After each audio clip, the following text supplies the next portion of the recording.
प्रधानमंत्री नरेंद्र मोदी ने कल संयुक्त राष्ट्र महासभा को संबोधित किया। इस भाषण में पीएम ने चीन और पाकिस्तान को विश्व मंच से जवाब दिया। साथ ही ये भी साफ कर दिया कि खुद संयुक्त राष्ट्र में सुधार की आखिर कितनी जरूरत है।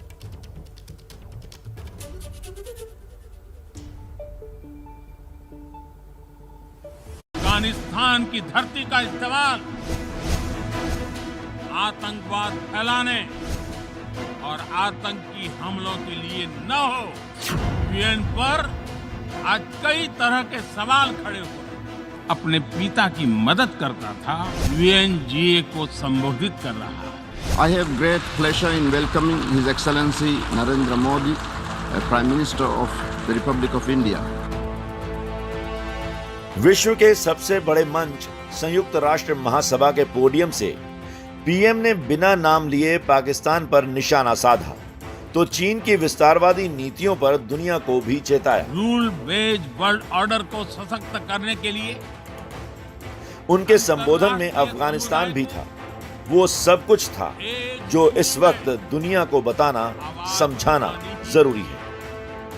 जो देश आतंकवाद का पॉलिटिकल टूल के रूप में इस्तेमाल कर रहे हैं, उन्हें ये समझना होगा कि आतंकवाद उनके लिए भी उतना ही बड़ा खतरा है। ये सुनिश्चित किया जाना बहुत जरूरी है कि अफगानिस्तान की धरती का इस्तेमाल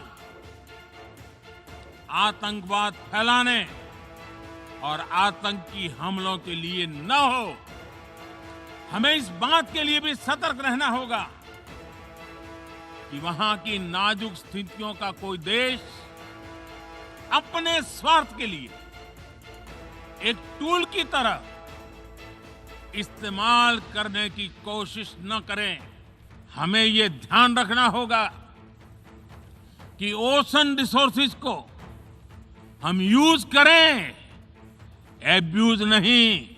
रूल बेस्ड वर्ल्ड ऑर्डर को सशक्त करने के लिए अंतर्राष्ट्रीय समुदाय को एक सुर में आवाज उठानी ही होगी।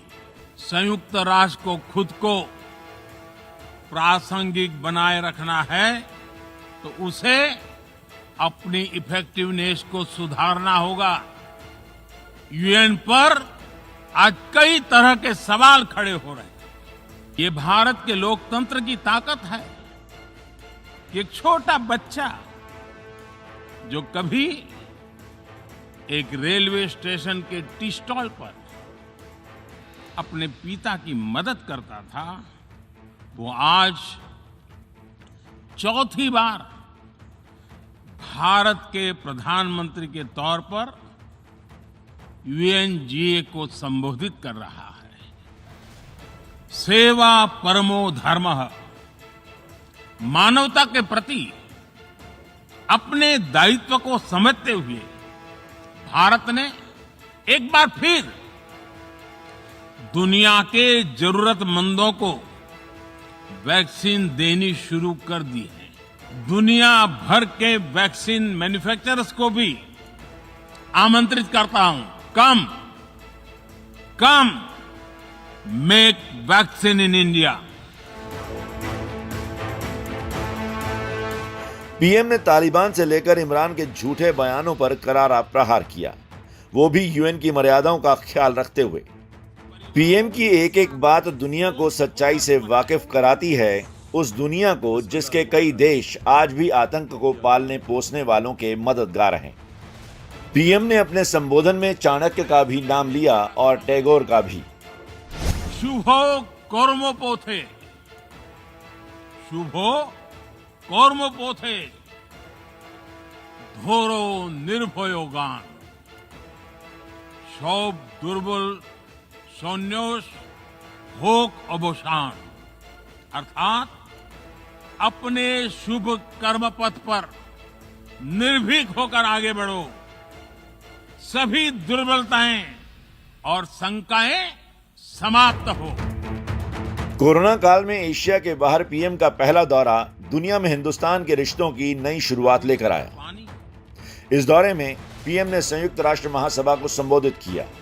अमेरिका के राष्ट्रपति और उपराष्ट्रपति से मुलाकात की। जापान और ऑस्ट्रेलिया के पीएम से मिले। 4 देशों के समूह क्वाड की बैठक में हिस्सा लिया। इसके अलावा अमेरिका के टॉप सीईओ से भी मुलाकात की। ये हिंदुस्तान की कूटनीतिक जीत ही है कि अमेरिका और बाकी कई देश यूएन में भारत को स्थायी सदस्य बनाने का समर्थन कर रहे हैं। Not just the US, but other Quad partners and many other countries. There was also Portugal that supported India for a permanent seat in the UN Security Council.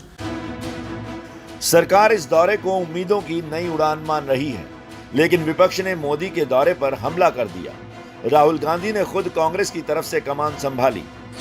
Rahul ने सोशल मीडिया पर कमला हैरिस का video post करते हुए लिखा, लोकतंत्र को तानाशाही में बदलने की कोशिश करने वाले को यह सुनकर अच्छा नहीं लगा होगा। एक तरफ राहुल पोस्ट कर रहे थे और दूसरी तरफ पार्टी प्रवक्ताओं ने सरकार पर सवालों की बौछार शुरू कर दी। अच्छा नहीं लगा वो यह है कि क्वाड की बैठक के 48 घंटे पहले ऑकस की घोषणा की जाती है। ऑकस में भारत का कोई स्थान नहीं रखा जाता। जो हिंद महासागर, जो हमारा अपना इलाके की बात हो रही है और उसमें हमारा कोई हस्तक्षेप न हो, हमारी कोई भूमिका न हो, यह अच्छी बात नहीं है। अब हिंद प्रशांत में ही इंग्लैंड की भूमिका हो और हिंदुस्तान की भूमिका न हो, यह अपने आप में सुनने में अटपटा लगता है। सत्ता और विपक्ष में लड़ाई अभी थमने वाली नहीं। दोनों तरफ से वार पलटवार हो रहे हैं। मोदी जी के नेतृत्व में भारत का अंतर्राष्ट्रीय कूटनीति के ऊपर जो प्रभाव है वो बहुआयामी, सकारात्मक और समन्वय के साथ सर्वस्पर्शी रूप में एक नए युग के प्रादुर्भाव के रूप में दिखाई पड़ रहा है। यह कूटनीति में एक एक कदम, एक एक शब्द और कई बार चुप्पी, हर चीज का मायने निकाले जाते हैं और पूरा विश्व देख रहा होता है कि बोला तो क्यों बोला, नहीं बोला तो क्यों नहीं बोला, कितने कदम आगे बढ़ाए, हाथ कितनी देर तक मिलाए। आप वो सब चीजें लोग देख रहे थे। आप खुद तुलना कीजिए, इसमें मैं बोलूं अच्छा नहीं लगेगा। प्रधानमंत्री वापस आ रहे हैं। देश के लिए उनका यह दौरा कितना फायदेमंद साबित हुआ, कोरोना के बाद बदली परिस्थितियों में आर्थिक, सामाजिक और कूटनीतिक रिश्तों में क्या नयापन आता है, ये सब कुछ जल्द भविष्य में होने वाले फैसलों से पता चल जाएगा। बहुत बहुत धन्यवाद। नमस्कार।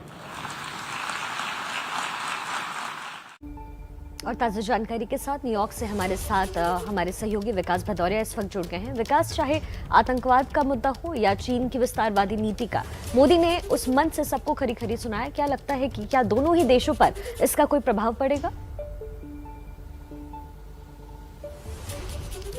देखिए, बिल्कुल इसका प्रभाव पड़ना चाहिए, लेकिन देखिए जहाँ तक पाकिस्तान की बात है, वो पिछले कई दशकों से लगातार दुनिया के सामने एक झूठ परोसता रहा है और हमेशा वो झूठे वायदे करता रहा है। ऐसी सूरत में पाकिस्तान केवल एक भाषण से बदल जाएगा, एक संबोधन से बदल जाएगा, इसमें ज़रूर सबको शंकाएं हैं।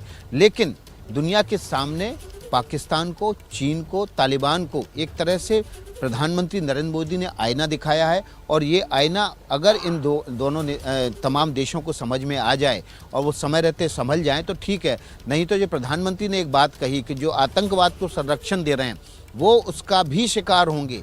और ये दुनिया ने हमेशा देखा है कि जिसने आतंकवाद को पाला पोषा है उसी के खिलाफ आतंकवादी उठ खड़े हुए हैं। पाकिस्तान इसका खुद नज़ीर है। पाकिस्तान में भी आजकल आतंकी हमले होते हैं, लेकिन वो आतंकी गुट वही हैं जिनको पाकिस्तान ने पाला पोसा है। देखिए, हमारे साथ यहाँ पर कुछ भारतीय समुदाय के लोग हैं। हमारे साथ डॉक्टर धीरज कौल हैं, जो कि अक्सर हमें न्यूयॉर्क से लाइव जुड़ते रहे हैं कोरोना की सिचुएशन को लेकर। हमारे साथ राधिका हैं, हमारे साथ निशांत हैं जो कि ये न्यूयॉर्क में रहते हैं। इनसे बात कर लेते हैं। शिखा, कि जब प्रधानमंत्री ने संबोधित किया तो उनको कौन सी बात थी जो लगी कि हाँ, ये बात जो प्रधानमंत्री के मुंह से निकलनी चाहिए थी वो निकली? धीरज, आप बताएं। देखिए, बहुत इंपॉर्टेंट प्रधानमंत्री जी ने पॉइंट रेस किया, जो कि मैं काफ़ी टाइम से कह रहा हूँ कि भारत इस टाइम वर्ल्ड की फार्मेसी है और कोविड जो अभी भी बहुत बड़ा खतरा वर्ल्ड पे मंडरा रहा है। आज की डेट में हमें 9.5 billion be with a boy doses चाहिए अगर पूरे वर्ल्ड को वैक्सीनेट करना है, और भारत ने 1 बिलियन डोजेस का प्लेज उठाया है। और क्वाड की समिट बहुत इंस्ट्रूमेंटल रही, क्योंकि जापान से नैनो टेक्नोलॉजी आएगी, रिसोर्सेज लगातार भारत की तरफ आएंगे ताकि वो ग्लोबली चीप और बहुत इफेक्टिव वैक्सीन वैक्सीन को प्रोड्यूस करे। और दूसरा, प्रधानमंत्री जी ने जो बाइडेन का भी इशू है ग्लोबल वार्मिंग, 2035 के बाद world point of no return पे जाएगा, तो कहीं ना कहीं कार्बन एमिशन को कम करना, 450 गीगावाट्स का प्लांट क्रिएट करना और लो कार्बन एमिशन की तरफ जाना बहुत इंपॉर्टेंट है। और साइंस और टेक्नोलॉजी की तरफ मोदी जी ने बहुत ही कंस्ट्रक्टिव बात करते हुए पूरे खित्ते में, देखिए क्योंकि मेडिकल फील्ड से जुड़े हुए हैं तो इन्होंने सीधे बात कोरोना वायरस की, लेकिन हमारे साथ राधिका हैं, उनसे समझ लेते हैं। राधिका, प्रधानमंत्री की स्पीच में आपको कौन सी बात लगी जो लगता है कि आपको दुनिया के लिए एक बड़ा संदेश है? हमें लगता है जैसे हम इधर यूएस रहते हैं और जो मोदी जी इतना इंडिया के लिए इतना फ्यूचरिस्टिक व्यू है उनका, और जो मेडिकल साइंस एकदम आगे लाए हैं, प्लस जो अदर उनकी जो सोच है, योगा जो एकदम फेमस किया है, जो हम लोग यूएस में बहुत कम है और जो एकदम इधर भी अभी वो लोग सोचते हैं कि yoga is very important here, तो वो सब चीज़ हम लोग को बहुत प्राउड फील कराती है। भारत की जो बौद्धिक संपदा है उसको सामने लेके आ रहे हैं प्रधानमंत्री। निशांत, आप तो यहाँ पर ट्रेड से जुड़े हुए हैं, यहाँ पर एक सफल व्यवसायी हैं, लेकिन प्रधानमंत्री के इस भाषण से दुनिया के लिए क्या संदेश निकला? आपकी समझ क्या है? बेसिकली संदेश ये निकला कि आज हम लोग सब इंडियंस इतने प्राउड हैं उनके लिए, जो उन्होंने किया है। वो एक जो मैसेज बोले आज, if India grows the world grows, right. तो आज इंडिया हर फील्ड में देखो कितना एक्सेल कर रहा है, एनी फील्ड्स, हेल्थ ले लो आप, टेक्नोलॉजी ले लो आप, एजुकेशन ले लो कहीं, और वो यूथ को भी इतना आगे लेके आ रहे हैं, और जो उन्होंने ये मैसेज दिया, मतलब टेररिस्ट के अगेंस्ट भी जो मैसेज दिया उन्होंने, आज हम लोग इंडियंस को 7 इयर्स हुए, एक इंडियंस की एक अलग ही डिग्निटी हो गई है ऑल ओवर द वर्ल्ड। और उनका ये नहीं है कि वो खाली केयर करते हैं कि अपने इंडियंस के लिए, या वो ऑल ओवर द वर्ल्ड सबके लिए केयर करते हैं। वो उनका और ही एक अलग चीज़ है, वो सबके लिए बहुत ही सोचते हैं, सब करते हैं कि सब कंट्रीज के लिए कैसे एक पीस तरह से काम किया जाए। देखिए, ये जो प्रधानमंत्री का नेतृत्व था, जो भारत की विश्व गुरु बनने की जो शुरुआत है, वो यहाँ से होती दिखाई दे रही है। क्योंकि देखिए, कुछ मुद्दे प्रधानमंत्री ने ऐसे उठाए हैं जिनका ध्यान अभी दुनिया की तरफ नहीं है। जैसे उन्होंने कहा कि ओशियन को अब्यूज मत करो, उसको यूज करो, तो इस तरफ अभी विश्व समुदाय का ध्यान नहीं है। तो बहुत सारे मुद्दे प्रधानमंत्री ने ऐसे उठाए जो भारत के नेतृत्व को दिखाते हैं कि भारत किस तरह से आने वाले विश्व समुदाय का नेतृत्व कर रहा है। और ये बात देखिए आम भारतीय को समझ में आ रही है। तो अगर आतंकवाद के मुद्दे पर पाकिस्तान, चीन और तालिबान को ये बात ना समझ में आए, ऐसा नहीं हो सकता, लेकिन वो एक्ट इस पे कब करेंगे, ये एक बड़ा सवाल है। बिल्कुल, शुक्रिया आपका विकास भदौरिया हमारे साथ जुड़ने के लिए और ये बातचीत करने के लिए। तो जैसा विकास शिखा कह भी रहे थे कि मतलब ऐसा तो हो ही नहीं सकता कि इस मंच पर अगर प्रधानमंत्री ने बिना नाम लिए बगैर निशाना साधा है तो ये मैसेज वहां तक ना पहुंचे। बिल्कुल।